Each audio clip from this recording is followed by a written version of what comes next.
Untuk yang bertanya tentang apa yang sedang terjadi, masalah pertama yang akan kita bicarakan di sini adalah soal direct licensing dalam performing rights. Oke, sebelum kita masuk lebih dalam, perlu kita perhatikan bahwa hak ekonomi pencipta dan hak ekonomi yang menampilkan itu adalah dua hal yang berbeda, dan itu diatur dalam Undang-Undang Hak Cipta yang dikeluarkan pemerintah nomor 28 tahun 2014. Jadi, di dalam sini bukan hanya tentang mencipta lagu saja, tapi juga tentang seluruh pelaku dalam pelaksanaan hak cipta.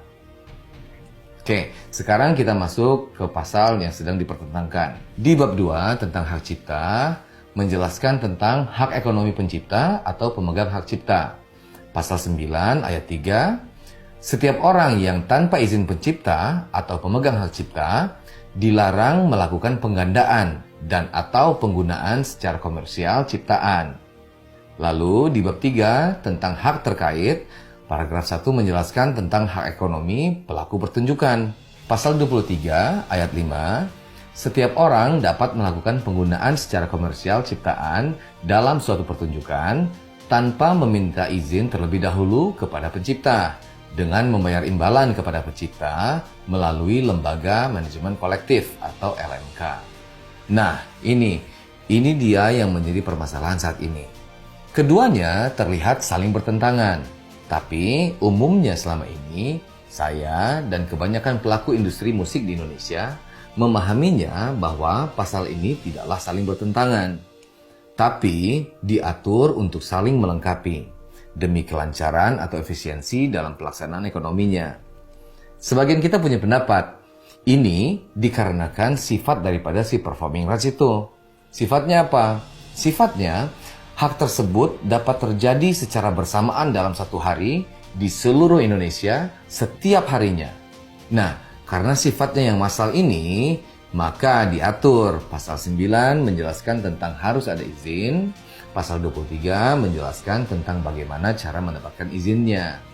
Jadi, selama ini sudah umum bagi para penyanyi untuk menyanyikan langsung sebuah lagu, lalu pembayaran kepada pencipta seperti yang sudah diatur di pasal 23, yaitu melalui LMK. Apalagi untuk para penyanyi original atau penyanyi yang pertama kali menyanyikan lagu itu, yang memang lagu itu pertama kali terdengar ke publik melalui suara mereka. Sudah terbiasa bagi mereka untuk melaksanakan mekanisme pasal 23 itu. Saya berasumsi direct licensing ini muncul atas dasar kekecewaan para pencipta lagu kepada LMK yang berfungsi melaksanakan hak ekonomi mereka. Dari mulai laporan yang dirasa kurang detail, sampai ke mekanisme yang dirasa masih primitif, tidak digital, tidak mudah, dan sebagainya. Dan ini bukan hanya dirasakan oleh para pencipta lagu saja, tapi juga elemen lain seperti para promotor pertunjukan. Saya rasa dari sinilah muncul inisiatif untuk direct licensing yang dicontohkan sekarang, atau izin disepakati dan ditransaksikan langsung dengan pencipta lagu tanpa masuk dalam mekanisme LMK atas dasar kekecewaan dan ketidakpercayaan terhadap LMK. Menurut saya, direct licensing itu adalah hak individu.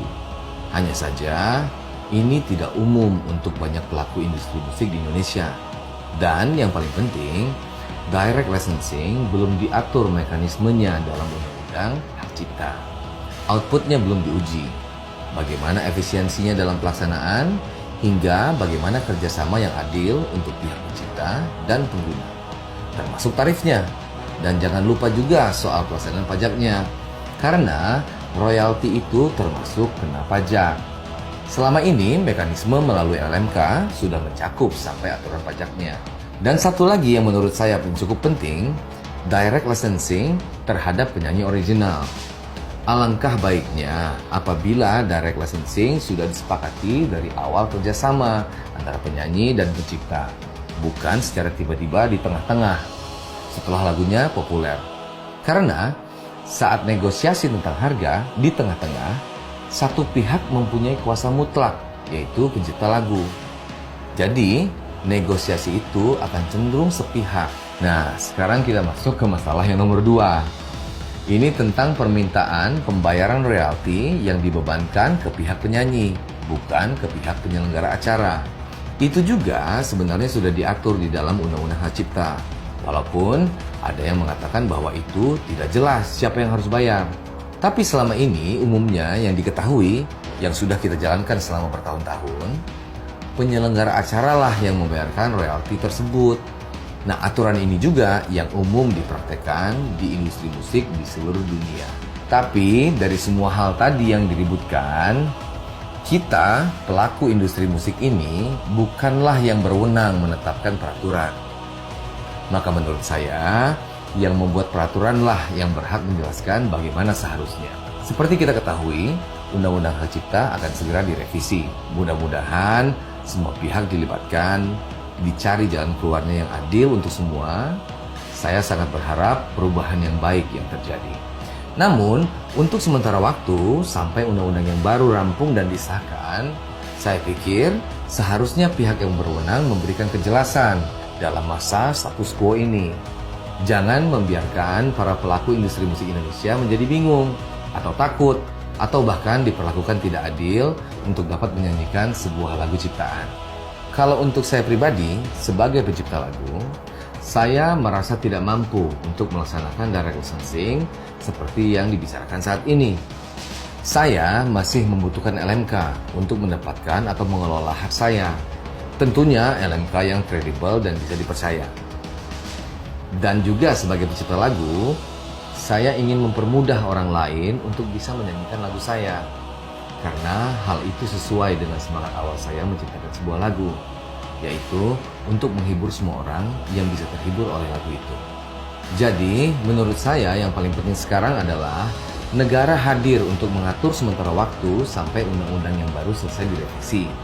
Dan LMK harus secepatnya memperbaiki kinerjanya.